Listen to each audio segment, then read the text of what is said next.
成果给我的感觉就是所有的事情都会让你清清楚楚的列出来，然后接下来有哪些步骤，然后比如说每个项目会怎么样我们怎么去完成它，都会讲得很清楚，所以会让大家就是觉得很放心。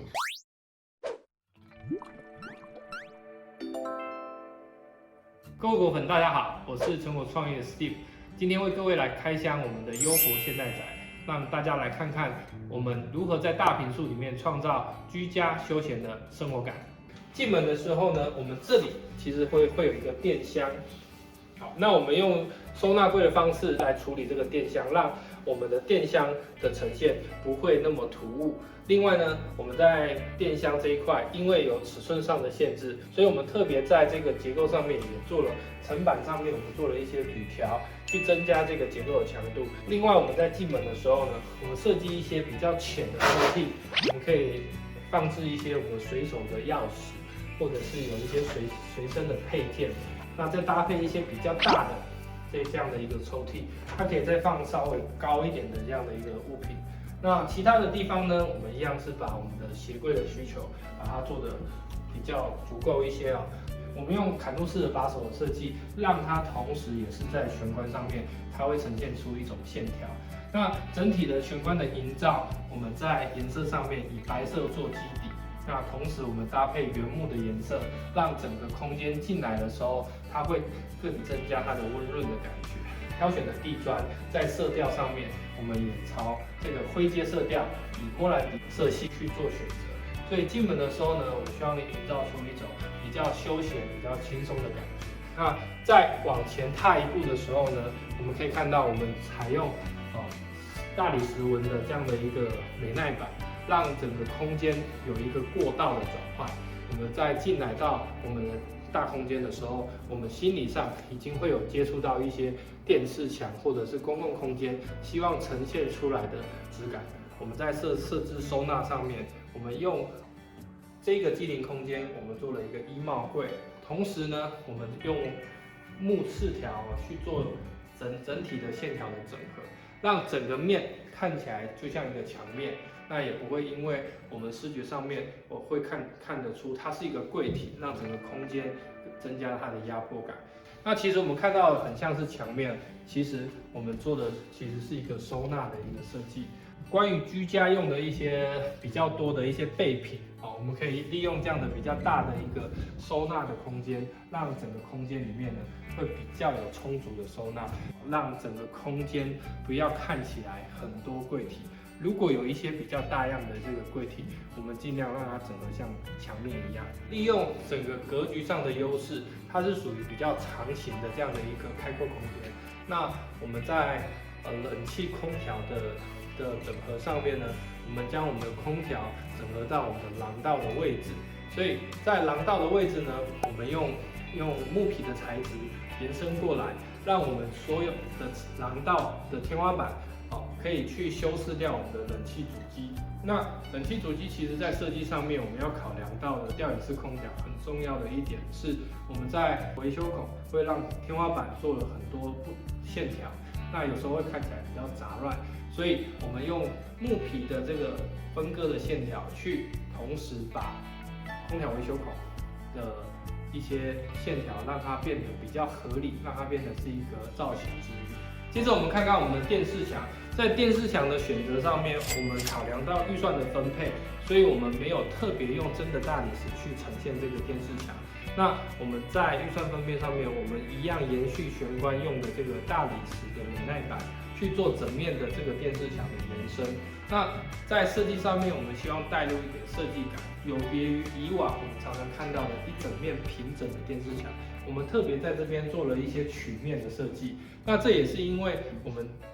这个材质的特性有办法达成。那一方面我们也不会在预算上面增加屋主太多的负担。另外，我觉得在收纳上面还是需要帮客户去做一些整合，所以我们这边特别因应屋主的需求，我们在整个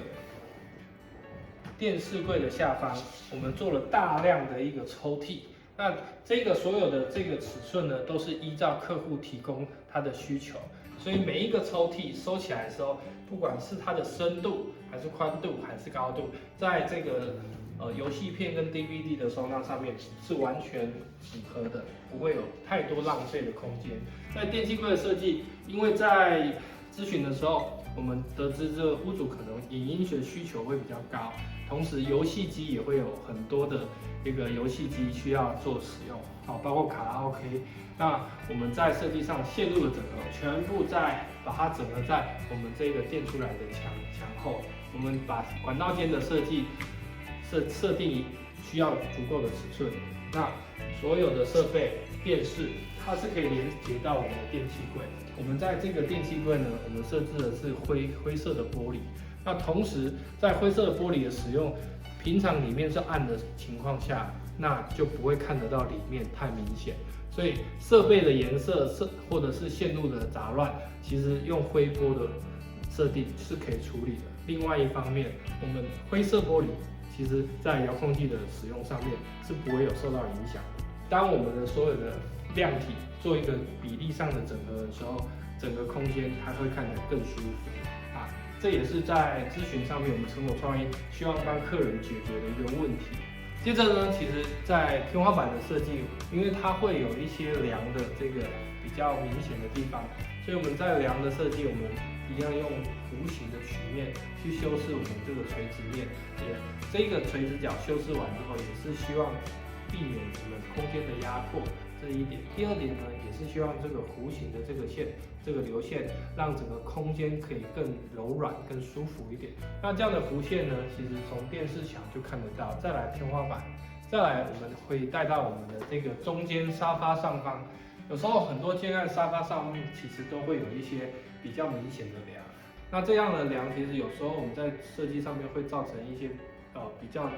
垂直角。那这样的垂直角，我觉得会影响我们想要营造这样的一个休闲比较轻松的感觉。所以我们用弧形的这样的一个修饰，我们将空间的这个尺度设定好之后，我们拉一个比较优雅的弧线，坐在沙发下面的人可以降低它的这个压迫感，同时它也会是整个空间的造型之一。接着我们带大家来看我们的餐厅区，在餐厅区呢，我们在设定上面依照屋主的这个使用机能，我们希望它不只是餐桌，它可能可以做一个比较像是工作区，或者是写作业或者是书房这样的一个功能。我们用方块的错落，那去营造出整个空间的这样的一个造型的变化。完全开放的这个柜子，我们可以安排放一些比较常拿的东西。如果比较需要展示的，那同时它可能会比较容易积灰尘的物品呢，我们就可以放在这个玻璃的展示柜里面。那另外有时候我们生活上还是会有一些比较凌乱的小东西，书籍或者是文具，那我们可以在设计上面，我们就把它做一些门片的设计，在墙角的部分，我们做了一些留白，那选了一个比较轻松的一个莫兰迪色，再搭配一些造型灯具，让这个空间看起来不会觉得这么压迫。那这边设计的一些平台也是提供说，有时候我们不一定要在餐桌，有时候或许我们可以坐在这个平台上面也可以